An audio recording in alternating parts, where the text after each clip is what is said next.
Hello viewers, my name is Harvey and thank you for tuning into this short video, the topic being MPGe equivalency.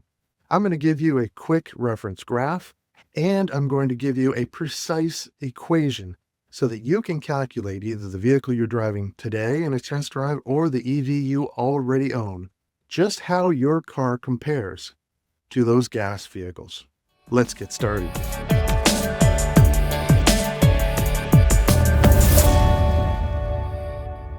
Okay, so the first part of this timeline that you see below is going to be the actual quick reference graph. If you want to, you can scoot along to the more precise equation. And then the remaining third is really about why your EV has a high and a low and, what makes the differences and why. So go ahead and grab that part of the timeline that you'd like to go with. First part being the quick reference graph. So how does this graph work? On the left-hand side, you have watts per mile, which is how Teslas record their consumption. In this other column here is miles per kilowatt, which is how other cars typically record their usage. The top bar up here is really good stuff. If you're getting a 166 in your Tesla, wow, you are getting great efficiencies. If you're getting a 500, you're getting lousy efficiencies. And it's the same over here, right across the line. A 2 is low, a 5 is good. Now on my car, my nominal is a 3. And when you bring that 3 right across the middle to what I pay for electricity, which is shown across the bottom, and if you're in some other states like Oklahoma or California, where the price fluctuates, go to what you're paying. Look at your bill, not just for the kilowatts, but for the delivery of the kilowatts. Look at your bill, bring it up. Mine is 25 cents for residential. Yes, on the nominal, under normal driving conditions, I am getting just underneath this 40 diagonal. More than 30, almost 40. I'm getting 38 miles per gallon. Normal, daily, warm temperature driving. So, but my high, sometimes I'm getting 4.3. And at the price as long as I'm charging at home, getting 25 cents per kilowatt and not going out. If I hit the road, if I just go down the street, I'll be paying 35, 36, 42. It changes. It's all over the place, but it's around 140% more. Now, in that case, if I were to charge up down the road and I'm paying 32 cents or 34 cents, then you come up here to what I'm getting on my display. Again, this is what your car is telling you, 4.2. Well, suddenly I'm down to about 44 miles per gallon equivalent, which isn't bad. And during the winter time, my display, if I'm driving around at night, my display will tell me I'm at 1.5. And if you're in a Tesla, it'll tell you that you're 500 or sometimes even worse than that, depending, of course, on the model Tesla that you're using. At 1.5, even when I'm charging at home, getting 25 cents per kilowatt, I'm down to 16 or 18 miles per gallon equivalent. So the car that you're driving or that you're test driving, take a look at your highs and your lows. And here is the precise equation. Now, the beauty of this equation is that it adjusts for the price of gas or adjusts for the price of your kilowatts.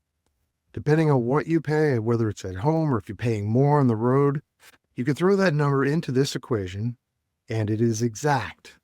Now, for example, this is your display.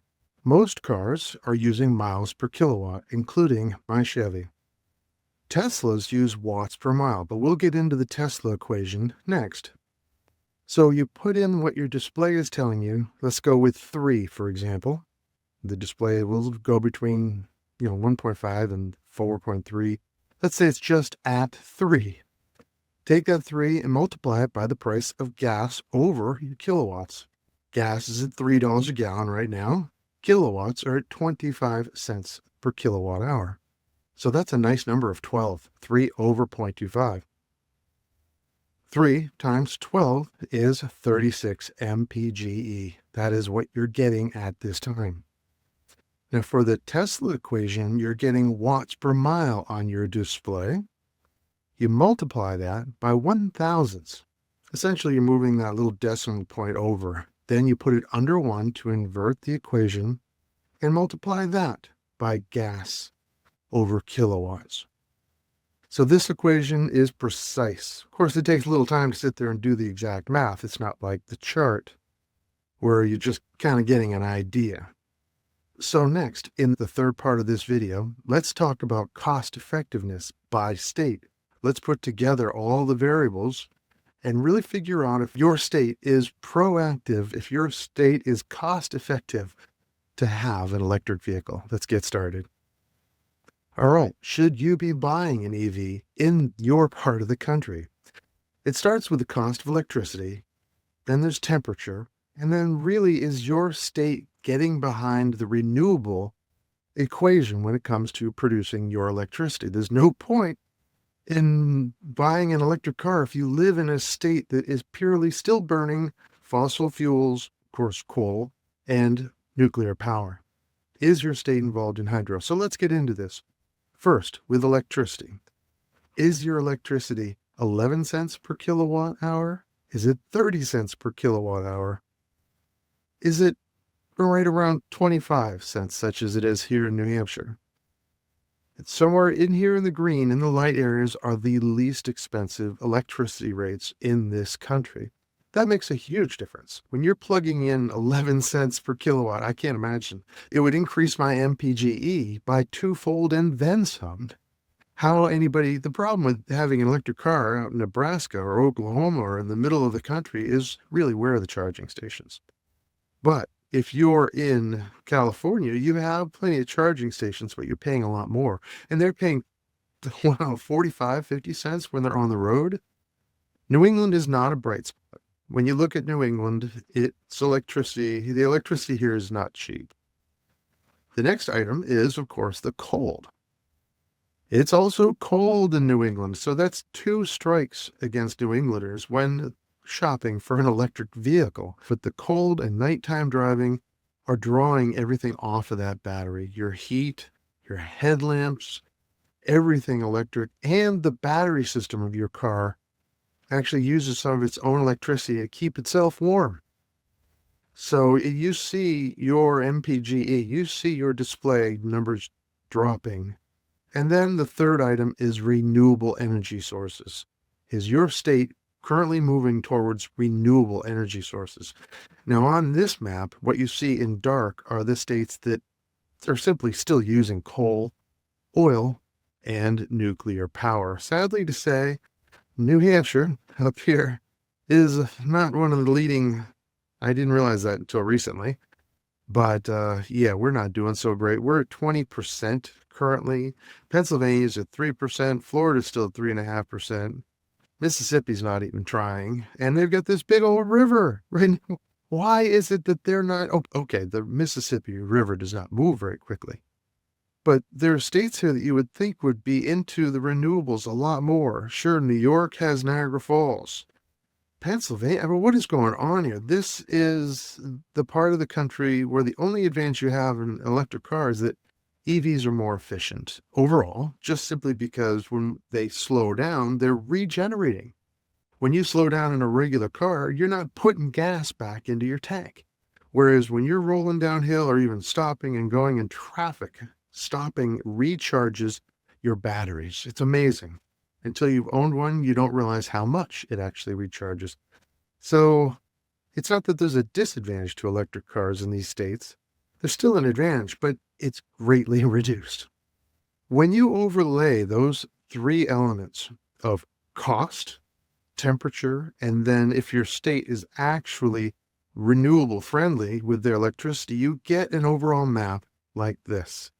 Now, the lighter states, the lighter colors that you see in here are the states that are cost effective and environmentally friendly when owning an electric car. This is where the advantages are, and this is where we're giving back to Mother Earth in these lighter bands. Now, California is still darker because, well, it's more expensive to you. There are states in here that are lighter because the electricity is less expensive. And you can see that New England is a little bit of a patchwork here because Vermont is 84% renewable. Maine is pushing 80, 70, I think, 72, something like that. Now, Massachusetts is doing well at 60%. New Hampshire at a regrettable 20% currently.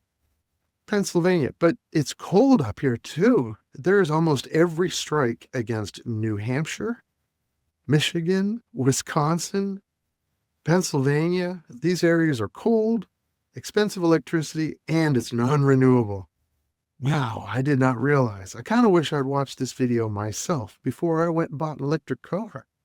But still, even though all these things are strike against me here in New Hampshire, I have found that it's far less. It's right now without any, well, anyways, let's not get into maintenance just yet. That could be maybe the next video. But the current running costs of my electric vehicle are low. So anyways, as we just quickly go through this real quick, I hope that the graph itself helps you out, that you can understand your highs and your lows. You use this equation if you need to get a precise MPGe, and that knowing what the electricity costs, how cold affects it, and whether or not your state uses renewable energy, all affecting to what is a purchasing choice here in this country. It's just tough up here. This, anywhere further north, I wouldn't. It's cost ineffective. Whoa, time out. Hey, as I was doing the editing on this video, I realized I haven't extended my research up into Canada. So, okay, I took a moment and did so, and wow, okay. Really when it comes down to all of the factors, as I mentioned, cost of electricity, temperature, and then of course, renewables. Well, guess what? Canada has everything going for it except for temperature. Wow, Quebec is 7.8 cents on the deliverable. Okay, there's also the charge for getting it there. So it's probably, I would guess, 11 cents per kilowatt. And same with British Columbia. And same, I mean, wow, that's cheap electricity. And then I started looking into why. And Quebec and British Columbia are entirely hydro almost. I mean, British Columbia is, but Quebec, 100% renewable hydro. And then overall, I mean, Canada is 60% hydro. What does it cost? 73% renewable sources for electricity compared to the United States. And granted, there's a lot more people that live in the United States. But what hydro is 6%, wind is 10%, of course, more. Solar is more because we get more sun than Canada, but still 23% renewable resources.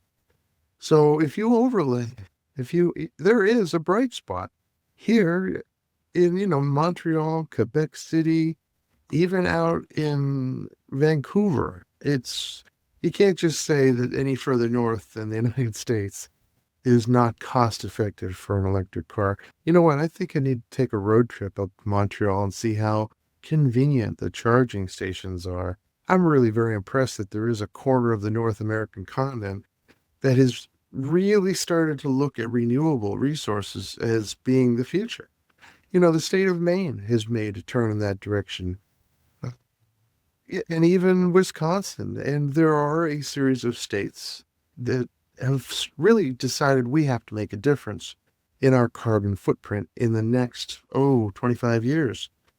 Well, Canada as a nation has done that. They are moving in that direction with a pledge. So, okay, there is a bright spot here. And yes, I'm going to get up there just for a visit to Montreal or Quebec City to take a look. Anyways, I hope that you have learned something from this presentation. I hope that you take something from it as you go shopping or owning your EV. EVs are great cars. In my next couple videos, I do want to talk about my EV, my Blazer LT. It is a fantastic vehicle. I'll talk about the pros and cons, but I'll also put together a video that talks about the future of electric cars because that battery is the gorilla in the room. And nobody wants to buy an 8-year-old electric car that has a battery with 80,000 miles on it That next cost is a huge question mark. So these are the things that need to be talked about, and I'm going to be experiencing them in the next 5 years. So I'll make a video at that point. Safe driving. See you in the future. Again, thanks for watching.